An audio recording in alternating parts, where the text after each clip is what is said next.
Imagine standing on the America's Got Talent stage. The crowd's on its feet, but your eyes are on Simon Cowell. He's not clapping, but he doesn't need to. When Simon looks moved, leans back like he's been hit by brilliance, you've done something rare. That was Courtney Hadwin in 2018. Just 13, she blew everyone away with her powerful voice. Simon took her under his wing, and with his label backing her, Courtney seemed destined for stardom. But things didn't go as expected. The fame, the lights, the support, they all faded. What happened? Where did it go wrong? Today, we're diving into the rise, fall, and unexpected journey of Courtney Hadwin. Where is she now? Let's find out. Simon Cowell always says he never cries. He's the tough guy who's built stars, crushed dreams, and done it all without batting an eyelid. But the first time he heard Courtney Hadwin sing, he almost shed a tear. While Courtney's journey on the outside seemed straightforward, the reality couldn't be further from the truth. And it all began with America's Got Talent. But before we jump right into her AGT experience, let's go over Courtney's path to the show. Courtney was born on July 6, 2004, and grew up in Heselden, a small former mining village near Hartlepool in County Durham, in northeast England.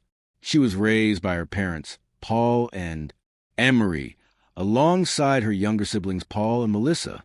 Like with many talented young singers, music was woven into Courtney's life early. She began singing at home when she was just a child, and as she grew, she started to dabble in musical theater and then explore her voice through covers. But it wasn't until she watched Connie Talbot on Britain's Got Talent that her dream to sing seriously began. According to Courtney, she started singing properly at about 9 or 10 years old, and at 11 years, while attending Heselden Primary School and briefly after joining the academy at Schottenhall. She sang during lunchtime open mic, singing Say Something by A Great Big World and Christina Aguilera. That video was put up on Facebook and went viral overnight, at least locally. Astounded classmates were taken aback by her vocal abilities, and many urged her straight away to pursue her soulful power. And, yes, she did as she was told. After all, she enjoyed singing and penning songs. Courtney's granddad would tell me later that she started busking in local spaces to help pay for singing lessons and cover family travel costs. She did not raise much, but she managed to take lessons at various local academies, including Schottenhall Theater School, Peanuts Master Classes, Kate Sir School of Music, and Vocal Ovation by Julie Miles. It was not until 2015, however, when she featured on Teen Star UK in Newcastle, that she competed in her first significant competition. She reached the grand final there with her version of Bob Dylan's Make You Feel My Love, one of the early recognitions for her unique sound. The year after, 12-year-old Courtney won Hartlepool's Performer of the Year award and became one of the finalists in the Beyond the Lights award ceremony. In 2016, she also auditioned for Open Mic UK, performing a version of Nothing Compares to You as part of her emerging presence on local stages.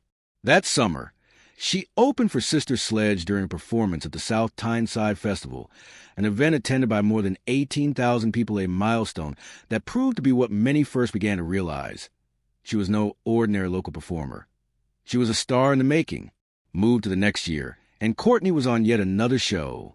This time around, it was The Voice Kids UK. Her audition, a fiery rendition of Tina Turner's Nutbush City Limits, earned her a spot on Danny Jones's team. She went into the battle round with Dancing in the Street, then made it to the semi-final singing James Brown's I Got You, I Feel Good, and finished off with And I Am Telling You I'm Not Going, finishing as a finalist. Throughout these early years, Courtney earned herself a name for being one of the most hard-working artists out there. She did vocal exercises every day, starting lessons as early as age 11 and keeping them throughout her teens.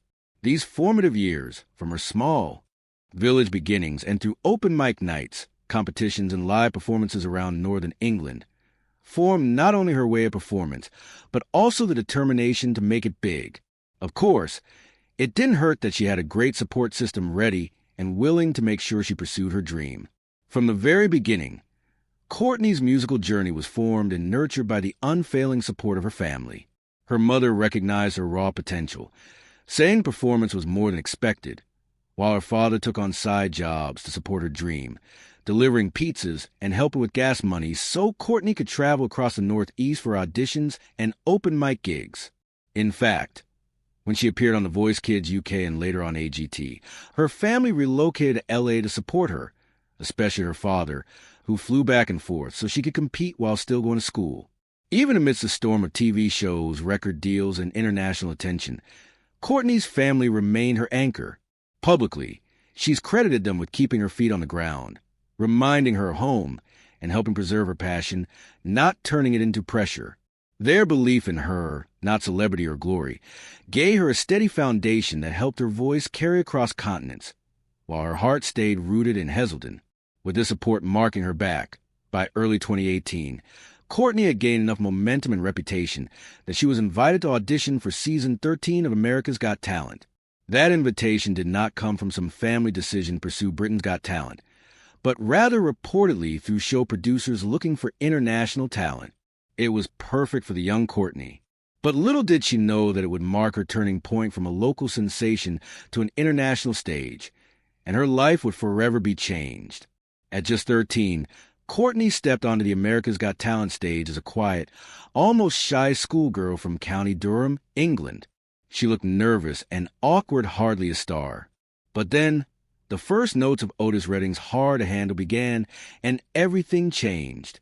Her voice was one of a kind, raspy and powerful, older than her years. As it exploded through the studio, the awkward schoolgirl that had walked through the curtains was gone. In her place was a new Courtney. Wild energy, gritty vocals, full control. Even the audience couldn't keep calm. The big question on all their minds was how a girl this young could possess such a powerful voice. Not even Simon could resist the pull. And as he sat rigid, stunned into silence, his signature poker face cracked, and from his mouth tumbled the words nobody forgot. "You were this shy little thing when you came out. You sing and you're like a lion." Howie Mandel was the first to react, hitting the golden buzzer and sending Courtney through to live shows. Then he declared that her voice belonged to a whole different era. And it even reminded him of Janis Joplin, one of the greatest blues rock vocalists of all time. But Howie wasn't the only one who saw her brilliance. Within hours, her audition video went viral, and by the time Tyra Banks introduced her later on the show, the video had been viewed over 310 million times. By the time the quarterfinals aired, fans around the world were already calling her a generational talent, or even a phenomenon. Singers like her come once in a generation, and ours was lucky to have Courtney. She advanced to the quarterfinals and then to the semifinals, each time delivering electric performances that blurred the line between child and old soul performer. By the time the finals arrived, she had an international following, but ultimately, the crown wasn't hers to take home. She came in 6th overall, a result that genuinely raised many eyebrows. Still, AGT was her breakthrough. It introduced her to an American audience and gave her a global platform. She later returned to compete on AGT, the champions in 2019, but by then, her trajectory had already shifted.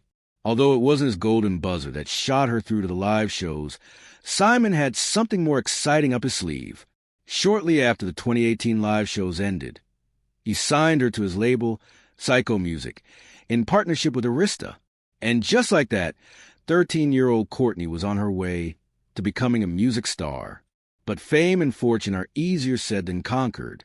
And for a 13-year-old, the pressure of the industry soon became too hot to handle. It was mid-2018, shortly after Courtney walked off that AGT stage under a hail of confetti. The world already had her in its gaze, but the industry wanted more than just a viral moment. They wanted a star. Instant fame followed pretty quickly. Her audition played on talk shows and streamed across news segments around the globe. Headlines called her the next Janis Joplin, the British soul sensation, or even the 13-year-old who sang like a legend. Overnight, she became a household name in America and a fast-rising curiosity back in the UK. Then December rolled around, and with it came the deal that would change Courtney's life. At just 14 years old, Courtney inked a long-term recording and publishing contract with Psycho Music in partnership with Arista Records.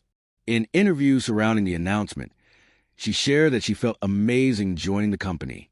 particularly excited to do original songs and be true to herself and the type of music she liked. Courtney referred to the moment as a dream come true, but she couldn't have been more wrong. 14-year-old Courtney didn't know it at the time, but all that excitement carried a heavy weight. She was still just a teenager, still learning how to breathe on stage.